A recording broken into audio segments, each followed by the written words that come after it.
ठहर जाइए। कौन है आप लोग? हम ब्रह्मपुत्र सनकादिक ऋषि हैं।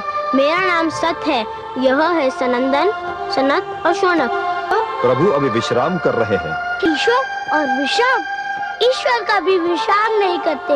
यदि ईश्वर विश्राम करने लगे तो सृष्टि का सारा काम का ठप हो जाएगा। तुम हमें जान। विचित्र प्राणी हैं आप। एक बार आपसे कह दिया कि आप अभी उनसे नहीं मिल सकते, तो आप लौट क्यों नहीं जाते? हे द्वारपालो, हम तुमसे विनती करते हैं कि हमें अपने लक्ष्मी नारायण के दर्शन के लिए भीतर जाने दो। हम बहुत दूर से उनके दर्शन को एक बार कह दिया कि अभी आप उनके पास नहीं जा सकते, तो फिर हट क्यों कर रहे हैं? हे द्वारपाल ने आकर हमारी राह रोकी, हमें अपने प्रभु से मिलने नहीं दिया। तुम्हें इसका दंड मिलेगा। हम तुम्हें शाप देते हैं। जाओ तुम दोनों राक्षस जाओ।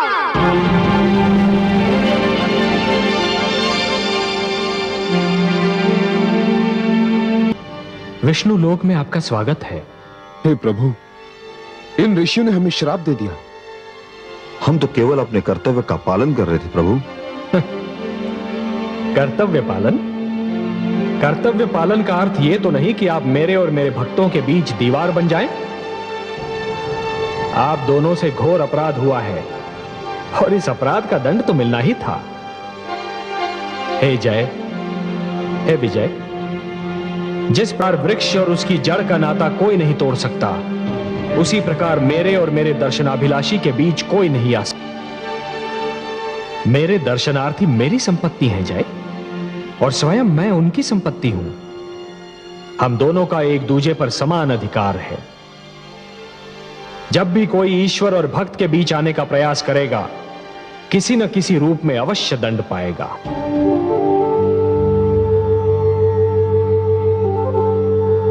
हे ऋषिगण, आपको विष्णु लोक में जो कष्ट हुआ, उसके लिए मैं स्वयं आपसे क्षमा मांगता हूं।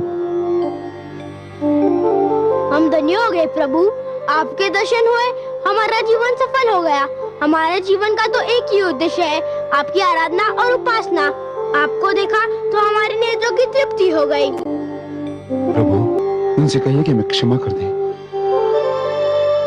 हे सर्वेश्वर, हमें इनके शाप से मुक्ति दिलाइए। नहीं विजय, यह नहीं हो सकता।